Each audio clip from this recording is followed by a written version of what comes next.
Welcome all for the video lecture on data structures and algorithm, and today we are going to discuss about the second module. Under second module we will be discussing the seventh session, which is all about sorting and searching in arrays.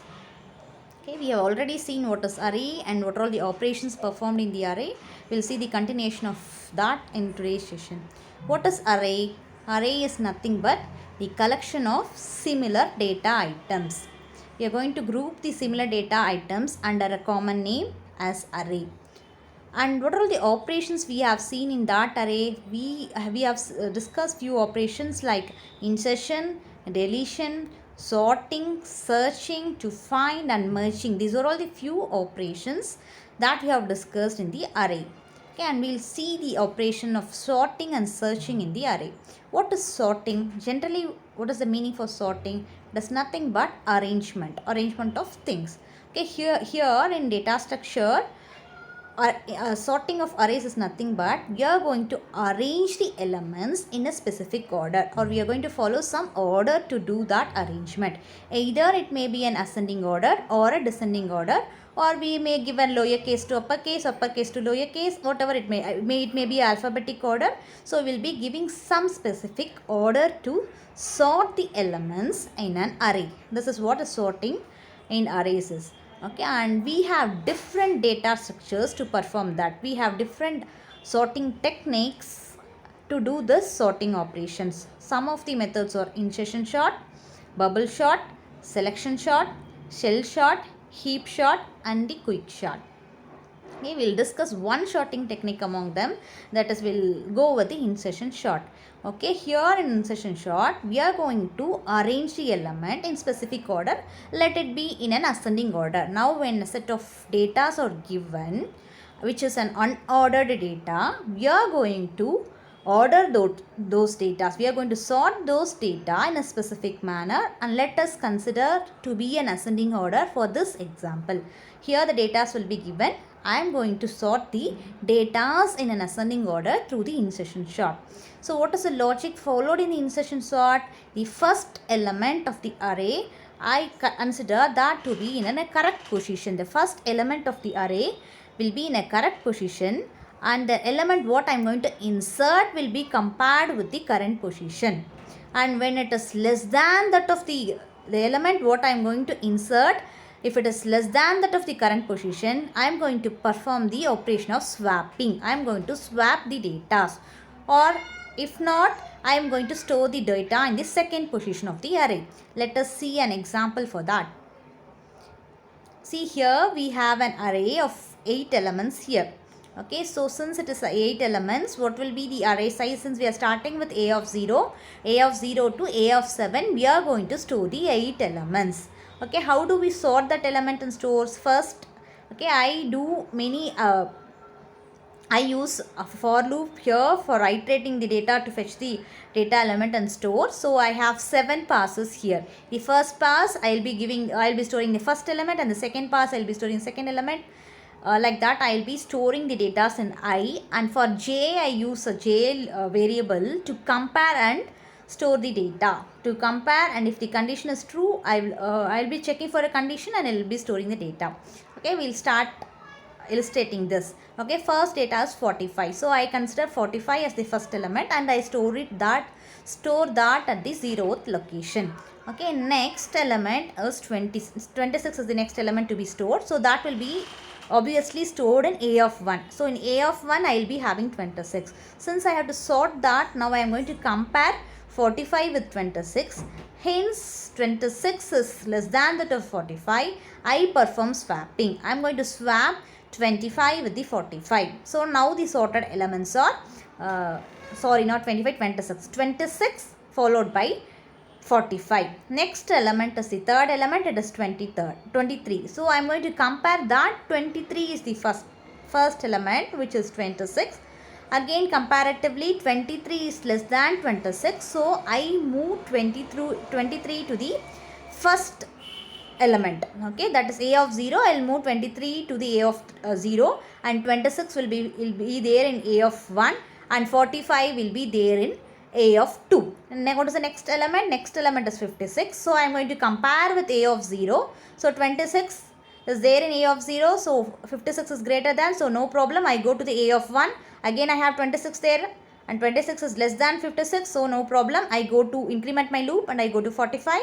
And obviously 45 is also less than 56. So I am going to place my 56 at the fourth position, that is A of 3. What is the next element? Next element is 29. So I start comparing with the first element again. First element is 23. So again 29 is greater than 23. So I am not going to disturb that. So I increment my counter and I go to A of 1. In A of 1 I have 26. So again 26 is less than 29. So I am not going to disturb that. I am going to increment loop and I am going to third location. In third location I have 45, but 29 is less than 45. So I am going to insert 29 here and move 45 to the next location. So 29 gets placed in A of 3 now and 45 is moved to A of 4. Okay, this is how I keep on inserting all my element, and finally with all my iteration my sorted elements will be 4, 12, 23, 26, 29, 30, 45 and 56. This is my sorted array. We'll see the algorithm for that. Okay. I initialize my loop as 1 to n minus 1 and j to be 1. Why do I use two variables I and j? One to store and one to increment the loop and to swap the variables. Okay, I check the condition. So initially I and j will be the same element. Okay, then I will increment my j. Okay, when the element what I am going to insert, that will be in the jth location. So I am going to compare j with I. Okay, if j is greater than I, what do? I am going to increment. I am going to place that in the location before A of j. That is the previous location of A of j. That is why in file condition I am giving it as j of A. If j is greater than 1, what I do is I am going to place the data in the previous location of j. That is what A of j. I am again checking the condition. If j is less than j of minus 1, that is the previous location of j, then what I do, I place that in a temporary variable to swap. I cannot swap directly, so I use a temporary variable to swap here. So I use a variable temp to store A of j. Then what do? The A of j is now A of j minus 1. So I am going to store that in the previous location, and A of j minus 1 will be the temp. So when I give this statement, the two datas will be swapped. Swapping of the datas, since I am checking the condition, I am checking the condition and I am swapping the datas here. Okay, that is what it has been illustrated in the while loop. Okay, again if j is equal to j minus 1, what it specifies, j is equal to j minus 1 specifies that end of a loop. Okay, so if size of array is 9, so it starts with A of 0 to A of 8. So it has to stop when it comes to A of 8. To specify that, I give the condition as j is equal to j minus 1. The size of array minus 1. I will stop the loop. This is what the algorithm for sorting. Okay, this is about the sorting operation. Now we'll continue with the searching operations in the array. Okay, what is searching operation? Searching is nothing but you are going to find a specific data. We are going to find the location of a specific data in a given array. Okay, that is searching. Okay, here for example, we have 5 arrays, 1, 2, 3, 4, 5. In 1 we have the value of 15, 2 we have the value of 50, 3 we have the value of 35, and 4 we have 20, and 5 we have 25. Okay, now suppose I wanted to search 20. What is the process I do is, I will be start searching from the beginning of the array. So first I will be searching in A of 1. So I will check whether A of 1 is equal to 20. Okay, then if it is equal, I print that. Okay, I will print that as A of 1. If not, I increment my array. So I move to the 50. Okay, again I check whether 50 is equal to 20. Obviously no. So I increment that again by 1. So I move to A of 2, that is 35. A of 3, that is 35. Again I compare 35 with 20. It is not the same. So I increment my array size and I move to A of 4 where 20. So 20 is equal to 20. So I will get the output as A of 4 is my output. That is what I will be comparing 20 with 15. And I am really checking whether it is equal or what. Only at location 4, it becomes 20 is equal to 20. So it will be displaying 4. This is all about searching, and we have two searching methods in array. One is linear search, the other one is binary search. What is linear search? In linear search, we will be starting from the initial array, beginning of the array, and we will search each and scan one item one by one until we reach end of the array. Okay, here they are given an array. Okay, array size of 9. So it starts searching in A of 0, then it goes to A of 1, then it goes to A of 2, it goes to A of 3 until the end of array, that is A of 8. Okay, if I want to find 80, it starts searching, and when the fifth location it finds 80, so it prints as A of 5. This is normally we say it as linear search. Okay, we'll see the algorithm for that. So what do we do here? We start scanning each and every element one by one until we reach the end of the array. Start j is equal to 0. What is j's array? Array initially A of 0. You are initializing that.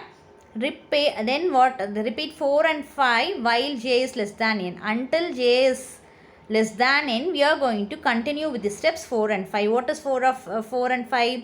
If the array, the length of array is equal item, then go to step 6. Okay, we are going to check the array, what the element what we are going to search. If that element is present in that, it will be printing j. If not, j is the what we are going to have store in j. In j will be having the element to be searched. Okay, and we will be checking that with the n in the size of the first array, and if it is found, it will be printing j. Otherwise, it goes to the next array. That is what j is equal to. If it is not equal, if it is equal, it will be printing j. Otherwise, you will be incrementing your array. That is what it is. J is equal to j plus 1. This is about linear search. Next method is binary search. In binary search, we will be dividing the array size by 2, and we sort that subarray again into 2, and we do this until we reach the least number of subarray, and we start comparing the element in that array, and we sort, and finally we start merging that file. We will see an example here. This is an example for binary search. What we do here, we have 10 elements. Okay, so what I do, I split that into 2 subarrays. That is from 0 to 4 I split it as one array, and from 5 to 9 I split it as second array. Okay, so in the first array I am going to search I am going to sort the first array, and I am going to sort the second array. So while I do sorting there, I will be able to find. Okay, here the element 23 has to be searched. So I start searching in both the arrays, and if the array has been sorted, it will be printing the location of the array. Since 23 is at the 5th position, when the second array is sorted array starts the searching operation, it will be printing the value that it is present at the 5th location. This is about binary search. One more example, we have we have few data listed in the array starting with 4 to 98. Okay, again we are going to segregate that into 2 subarrays. Okay, based on the size of the array, we divide that by 2. From that, we again divide that into 2 subarrays, and from that subarrays we determine the lower, middle and higher, and with that we start searching, and we trace the location of that, and we give back the element what has been sorted. It is the algorithm for a binary search. So A specifies the sorted array, N the size of the array, and X the value to be searched. Okay, and we specify the lower bound to be 1 and the upper bound to N. We start the array with the A of 1 to the size of the array, that is N. If X is not found, we are going to increment the loop, and we are going to check with the next array. If it is found, we are going to print that. Okay, this is about arrays, and we'll see what is the difference between the linear search and the binary search. In linear search, we are not going to sort. We are not going to follow any sorting procedure here. So whether it is a sorted or unsorted, we will be able to search since it starts scanning from first element. But binary search, only since you are going to divide your arrays into 2 subarrays and we are going to sort there, it follows sorted array there. Binary search can be applied only with the sorted arrays. If not, you have to sort that array first, and then you have to continue with your searching principles. And here in linear search, elements are accessed sequentially, one followed by the other. So when I start scanning, it starts from the first element, second element, third element up to the nth element. It is sequentially accessed. But here we have here we are not accessing sequentially. We are going to divide that into two subarrays. Again, that subarrays are divided into subsequent subarrays. Only that middle element of, only with the size we determine the searching operations. Okay, here linear search, it is very slow since it is starting from initial, from the 0th location or first location, and it progress array one by one. But since here we are going to do with the dividing, we are going to divide that into two subarrays, the accessing speed is fast here. Okay, and here linear search we can be used for any types of arrays, that is single and multi-dimensional array, whereas in binary search you can use that only for single dimensional array. Okay, and here linear search is simple and implementation is also simple because it starts searching from the first first position of the array to the nth position. But here, since we are going to divide all our operations by subdividing your arrays, the operation is complex here. This is all about the 7th session, sorting and searching in array. Thank you all.